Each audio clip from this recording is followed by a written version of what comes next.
Hoje, o paciente que utiliza o Sistema Único de Saúde tem plano de saúde, o Sistema Único de Saúde cobra do plano de saúde as despesas. Nesta linha de questionamentos, qual o motivo de não ser possível ao paciente pagar direto ao hospital? Ou seja, é admissível que, através do plano de saúde, o paciente, o cidadão, pague a internação que foi realizada pelo SUS. Agora, ele diretamente não pode pagar. Há um estímulo para que se aumente, se empurre a população brasileira para os planos de saúde? Olá, sejam bem-vindos ao programa Grandes Julgamentos do STF. Aqui você se informa sobre as principais decisões da Suprema Corte Brasileira e acompanha o entendimento constitucional que se constrói a cada voto dos ministros. O programa de hoje é sobre a discussão no Supremo Tribunal Federal provocada pelo CREMERS, o Conselho Regional de Medicina do Estado do Rio Grande do Sul. O Conselho recorreu ao Supremo para tornar possível um paciente do Sistema Único de Saúde escolher o leito e o médico de sua preferência. É a chamada diferença de classe no SUS. Isso é um absurdo, né? Porque a gente já paga tanto, né? Para a gente ter um mínimo de saúde e a gente não tem, ainda tem que pagar mais. É um absurdo. Pagaria, com certeza. Por quê? Ué, conforto, né? Chegou aqui, tem que ser atendido da mesma maneira. Nós pagamos imposto para isso. Pobre, o rico, todos pagam imposto para isso, para ser atendido da mesma forma, da mesma maneira.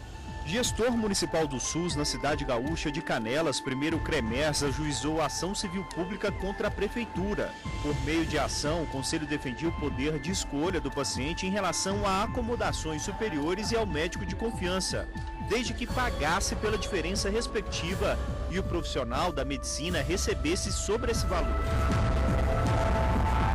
A ação civil pública também foi ajuizada contra a União e o Estado do Rio Grande do Sul. No Tribunal Regional Federal da 4ª Região, o acórdão foi contrário ao cenário de diferença de classes no SUS. O Conselho recorreu então ao STF. A partir da Constituição de 88, o Supremo já tinha entendido que o Sistema Único de Saúde ele estava pautado pela universalidade e pela equidade. Na verdade, o que o Supremo fez agora foi reforçar qualquer dúvida a esse respeito. Ele reforça, mais uma vez, essa decisão ela reforça e torna, acho que, definitivo a opção do legislador constituinte por um Estado social de direito. Aqui no Supremo, a questão foi considerada de interesse público relevante, logo um recurso extraordinário com repercussão geral. Outra medida importante adotada antes da chegada do recurso no plenário foi a realização de uma audiência pública no STF sobre a diferença de classes no SUS. Convocada pelo relator, ministro Dias Toffoli, o evento reuniu 15 debatedores, entre eles representantes das partes, gestores e estudiosos da área da saúde. Na sala de sessões da primeira turma do STF, favoráveis e contrários à ideia foram ouvidos. O termo diferença de classe, ele é em si preconceituoso. E eu queria, então, pelo menos dar a ideia de que o que nós estamos defendendo é o direito à opção em internar-se em condições melhores do que aquelas que o Sistema Único está oferecendo, pela sua baixa remuneração aos hospitais privados. Esta matéria diz respeito exclusivamente a hospitais privados e a santas casas. Não diz respeito ao hospital público. Nos hospitais privados e nas Santa Casas, a verba que é utilizada para poder prestar assistência vem do Sistema Único, daquilo que o Sistema Único paga. E aquilo que o Sistema Único paga é absolutamente inferior àquilo que custa a assistência. Então, nós temos que falar de coisas bem objetivas e não discutir, pelo menos na minha parte, questões ideológicas. Nós, na União da Advocacia, temos defendido a preservação do modelo de saúde pública que foi e está instalado na nossa legislação como matriz também de afirmação de uma igualdade substancial, né? que é, em última análise, a defesa até daquele mínimo existencial de que não se fala e tão difícil de definir e concretizar, né, pela complexidade. A primeira e inequívoca consequência da adoção da diferença de classe é que o SUS deixará de ser um sistema de inclusão social para virar um sistema de desconto, em favor justamente da parcela mais favorecida da população e detrimento dos menos privilegiados economicamente. O SUS acabará virando o plano básico para os demais planos de saúde, pois o paciente poderá ingressar na rede hospitalar do Sistema Único de Saúde, e o SUS suporta o custo pesado dessa internação, pagando procedimentos, exames, medicamentos e demais serviços necessários, e o plano assume, então, somente a diferença da acomodação, a diferença dos honorários médicos. Pensemos, por que pagar um plano de saúde se eu posso ingressar na rede de atendimento, a rede credenciada ao Sistema Único de Saúde, a partir da baixa solicitada pelo médico particular, sem se submeter à triagem na unidade da rede pública de saúde. E o plano de saúde vai pagar apenas a diferença de acomodação, seja para o hospital, ou a diferença de honorário, seja para o médico. O grosso, o SUS, continua pagando. O SUS não foi criado para isso. E quanto à afirmação de que haverá liberação de leitos, se adotada, né, a diferença de classe, essa afirmação não procede. Paciente que ingressa a SUS, ainda que venha optar por diferença de acomodação, ele permanece SUS até o final. O paciente que ingressa no sistema, ele ingressa a partir de uma autorização de internação hospitalar. E até o final, essa autorização de hospitalar fica vinculada a ele, portanto, não se liberam leitos. Essa afirmação não corresponde à verdade. Outra consequência, caso procedente essa ação, é a legalização do chamado fura-fila. E para a Confederação das Santas Casas de Misericórdia, hospitais e entidades filantrópicas, várias instituições passam por dificuldades financeiras. Na época, o presidente da Federação das Misericórdias do Estado do Rio Grande do Sul, atual diretor da Santa Casa de Porto Alegre, defendeu a diferença de classes como uma nova fonte de financiamento das Santas Casas. Nós entendemos que não se pode abrir mão do acesso universal e igualitário sobre regulação do gestor. O direito à opção por uma diferença de classe, podendo se dar somente depois do paciente acessar o âmbito hospitalar, cumprindo todas as normas regulamentares do sistema. Contrato com profissionais do corpo clínico do hospital e que atuem rotineiramente no Sistema Único de Saúde. Que haja também parâmetros com relação a honorários e a serviços hospitalares. Também defendemos que isso é importante. E um termo de adesão livre, consensado, após acesso, acompanhando a autorização da internação hospitalar. Só por aí nós temos uma ideia do que significa a palavra subfinanciamento. É uma alternativa parcial na visão das Santas Casas para que elas possam gerir as suas dívidas bancárias, já que as tributárias nós estamos encaminhando junto ao governo federal. E como ficaria a figura do médico? O debate ético da profissão foi levantado por um médico cirurgião. Eu acho que esse conflito é ético. E, portanto, essa proposta de uma categoria especial, para mim, ela é desconcertante. Eu não me sinto nem um pouco confortável com a mistura de sistemas diferentes dentro da estrutura do SUS. Que se brigue para melhorar o SUS, que se brigue para que o atendimento, de um modo geral, possa ter outra cara em vários locais, mas não contemporizar com uma ação que beneficia, talvez, vários pacientes, com certeza, hospitais. Agora, um médico poder cobrar à parte, ora, cobrar 2 vezes pela mesma coisa, o Estado paga ele ainda a cobra do doente, é um mix que não combina. É um mix que não combina, é antiético. Na minha leitura, é antiético. O julgamento sobre a diferença de classes no SUS na Suprema Corte Brasileira. No programa Grandes Julgamentos do STF, você acompanha todos os detalhes sobre as discussões em torno do assunto. A gente acabou de mostrar como foram os debates durante a audiência pública. No próximo bloco, a análise dos ministros já no plenário do STF. É só um minuto e você fica por dentro desse julgamento.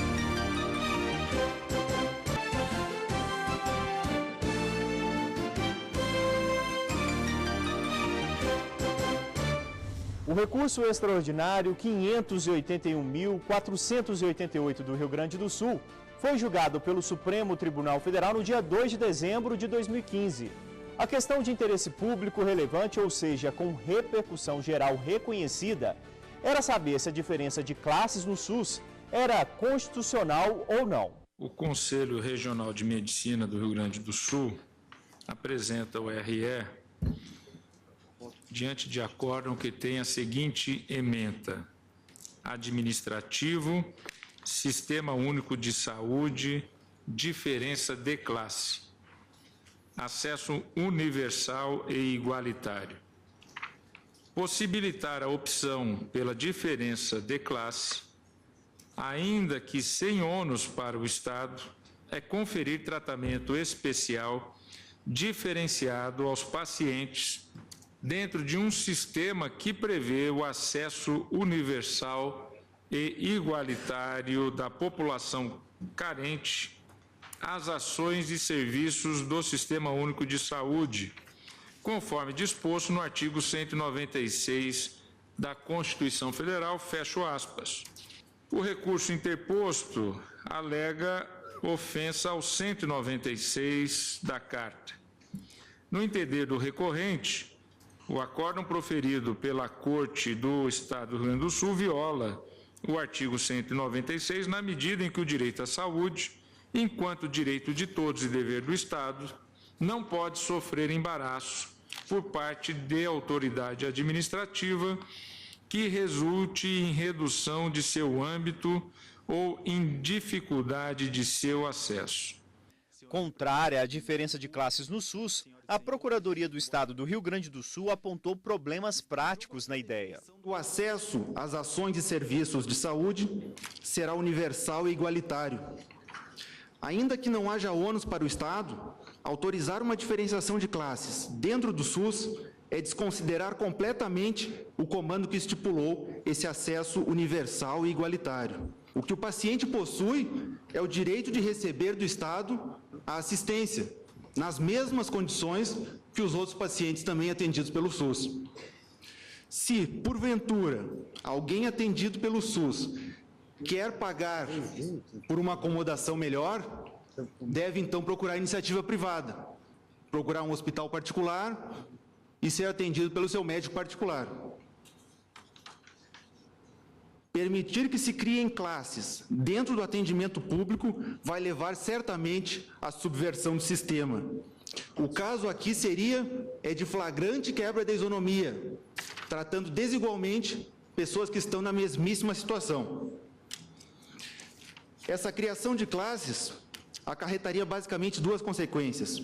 Primeiro, atenderia interesse corporativo dos médicos e hospitais em receber o valor dessa diferença. Segundo, agravaria a crise na saúde pública. Ao votar, o ministro relator do recurso manifestou-se pela inconstitucionalidade da diferença de classes no SUS. Para fundamentar o afirmado, a parte colacionou precedentes do Tribunal do Origem e deste Supremo Tribunal Federal. O CREMERS sustenta em adição que a diferença de classe não quebra a isonomia pela qual se pauta o Sistema Único de Saúde, uma vez que ela não estabeleceria tratamento desigual entre pessoas em uma mesma situação, mas apenas facultaria o atendimento diferenciado em situação diferenciada, sem promover a ampliação do direito previsto na Constituição, nem tampouco geraria ônus adicional para o sistema público. Quem socorre qualquer um de nós numa emergência, num acidente de trânsito, numa situação de dificuldade, é o Sistema Único de Saúde. É quem atende com maior rapidez, com maior presteza e com maior qualidade. A rapidez e a urgência está no serviço público de saúde no nosso Brasil. Temos que parar de apedrejar o Sistema Único de Saúde. Após a Constituição de 1988, a assistência à saúde passou a ser tida como direito de todos e dever do Estado, incluindo-se em um sistema de seguridade social caracterizado pela desnecessidade de custeio ou contraprestação individual. Operou-se, portanto, uma enorme alteração na conformação do direito à saúde no país. E à medida que mais ministros votavam, configurava-se a unanimidade do entendimento do Pleno da Suprema Corte. A diferença de classes no SUS é inconstitucional. Como o eminente relator deixou bem evidenciado, uma distinção entre necessidade e conveniência. Os precedentes, muito mais ao admitirem uma certa possibilidade de coparticipação, referiam-se, antes de tudo, uma imperiosa necessidade. E o que está posto aqui, a rigor, é um juízo de conveniência. E, portanto, a solução que o eminente relator expõe e encontrou parece-me de todo coerente com o Sistema Único de Saúde. O diagnóstico dessa realidade é um diagnóstico a rigor correto. O problema está na solução que foi apontada. E eu estou seguro de que, não obstante a divergência de solução apontada, tanto os médicos e as suas organizações cooperativas ou corporativas também almejam encontrar uma solução para este tipo de drama que se vivencia, até porque a própria realidade do SUS parece-me ainda um pouco distante daquele ideal que foi imaginado pelo Constituinte de 1988. A promessa constitucional não se traduz em garantia de prestações, desde logo identificáveis, objetiva e concretamente, razão pela qual o conteúdo do direito à saúde previsto na Constituição não tem a configuração linear e singela que não raro lhe é atribuída. Admitir que um paciente internado pelo SUS tem acesso a melhores condições de internação ou a médico de sua confiança, mediante pagamento, subverte totalmente a lógica do sistema. Nem mesmo o argumento de que a diferença de classes leva a uma maior disponibilidade de vagas nas enfermarias se sustenta, visto que, para cada estabelecimento de saúde, há um limite global para essa disponibilidade. Aqueles que mais precisam do atendimento gratuito seria oferecido um serviço de mais baixa qualidade, conferindo aos que podem pagar pela diferença de classe serviços melhores subsidiados pelos valores pagos pela tabela do SUS. Quer dizer, isso não se encaixa em nenhuma promessa do nosso ideário, que é a nossa Constituição. Além disso, desse dispositivo constitucional da saúde, a que Vossa Excelência se referiu reiteradas vezes, extrai-se o princípio da gratuidade do direito de acesso à saúde, que seria, como Vossa Excelência muito bem destacou, amplamente violado. Sem embargo, a diferença de classe atenta contra a Constituição Federal e a própria Lei 8.080 de 90, uma vez que gera regimes de tratamento diferenciados no âmbito do próprio SUS, o que, além de ferir o princípio da igualdade de assistência à saúde sem preconceito ou privilégio de qualquer espécie, afronta a unicidade mesmo do sistema de saúde. E já concluindo, nesse diapasão, eu destaco que o paciente tem direito ao serviço e não ao crédito junto ao SUS. Por fim, o presidente do STF, ministro Ricardo Lewandowski, destacou o caráter universal dos serviços públicos e a importância de se resguardar a coletividade. Numa república, não é possível fazer qualquer distinção de acesso aos serviços públicos, sobretudo ao serviço público de saúde. Acho que é um momento importante de transição na jurisprudência dessa Casa, avançando exatamente no sentido de prestigiar-se a coletividade relativamente aos privilégios de uma minoria. E assim ficou definido que é constitucional a regra que veda o sistema de divisão de classes no SUS. Ou seja, foi negado o provimento ao recurso extraordinário. Permanece proibida qualquer tipo de cobrança direcionada ao paciente que é atendido pelo Sistema Único de Saúde. E no próximo bloco você vai saber o que mudou na jurisprudência sobre o tema. E ainda, a exceção em tratamentos de casos complexos. A gente volta daqui a pouco, não saia daí.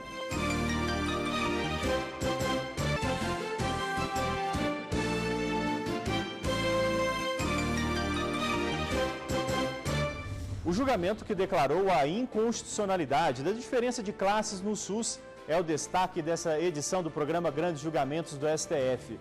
Você vai ver agora como a questão ainda teve impacto na jurisprudência da Corte. Todos os casos que foram julgados em precedentes dessa Corte trataram-se de casos individuais, nos quais foram analisadas necessidades de internação privativa ou a condições especiais em face de uma situação clínica específica que se encontravam os pacientes.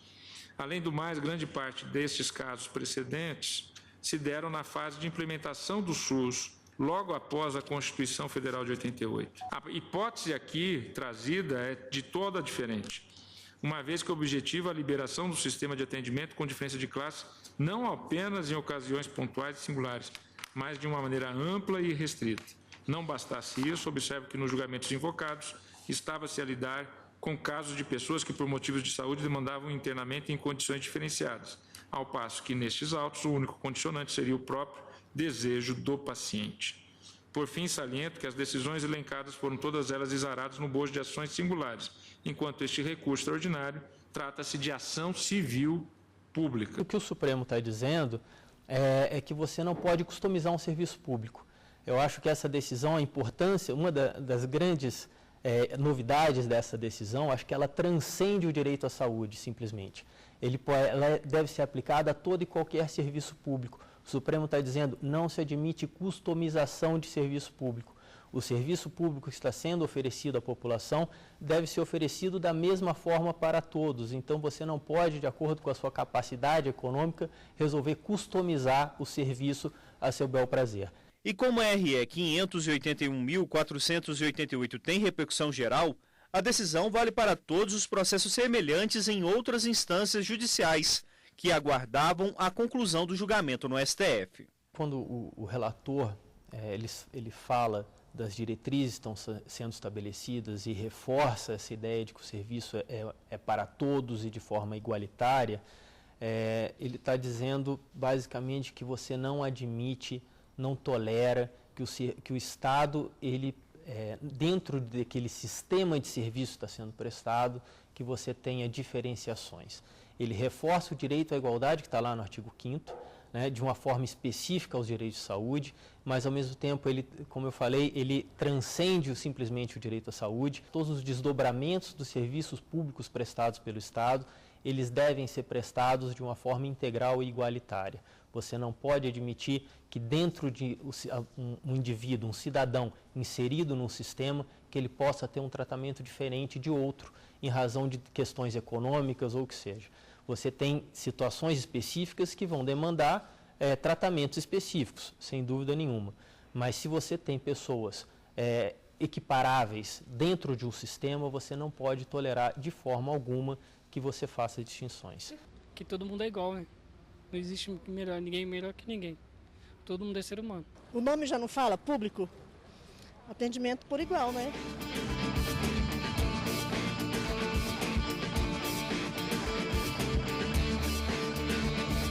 O Grandes Julgamentos do STF fica por aqui. E se você ficou curioso para saber mais detalhes sobre a audiência pública realizada antes do julgamento no Pleno, acesse o site do Supremo, stf.jus.br/processos/audiências públicas. E para rever este e outros programas, é só clicar tvjustiça.jus.br. Muito obrigado pela sua companhia. Até logo!